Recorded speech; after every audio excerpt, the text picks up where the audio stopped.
Les vacances scolaires et l'arrivée du Maramou sont synonymes de saison des cerfs-volants au Fénois, une pratique qui comporte des dangers, notamment si c'est à proximité de lignes à haute tension. Rappel des règles de sécurité avec Thomas Chabrol et Rachel Contonsou. Un coup de scotch, des petits morceaux de bambou, de plastique et le tour est joué.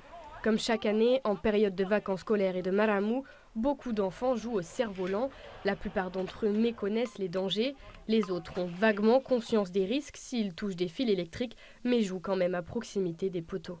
EDT rappelle chaque année les consignes de sécurité et invite les parents à sensibiliser leurs enfants à ces dangers en leur proposant des zones plus adaptées, éloignées des câbles électriques.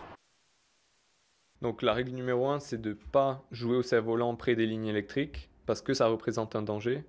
Et ensuite, si un cerf-volant est coincé dans des lignes électriques, il ne faut surtout pas tirer sur le fil et également pas essayer d'aller le décrocher. Si le risque d'électrocution est le principal danger, coincer son cerf-volant entre ses fils conducteurs peut aussi provoquer un blackout électrique pour la ville. En ce moment, on a pas mal d'incidents causés par des cerfs-volants. Rien que la semaine dernière, il y en avait, il me semble, 4. Donc, on a pas mal d'incidents et on a des procédures pour aller décrocher les cerfs-volants, mais c'est des procédures techniques et contraignantes. Et parfois, ça nécessite une coupure d'alimentation pour aller décrocher ces cerfs-volants. La pratique du pas aux mains inquiète aussi les mairies.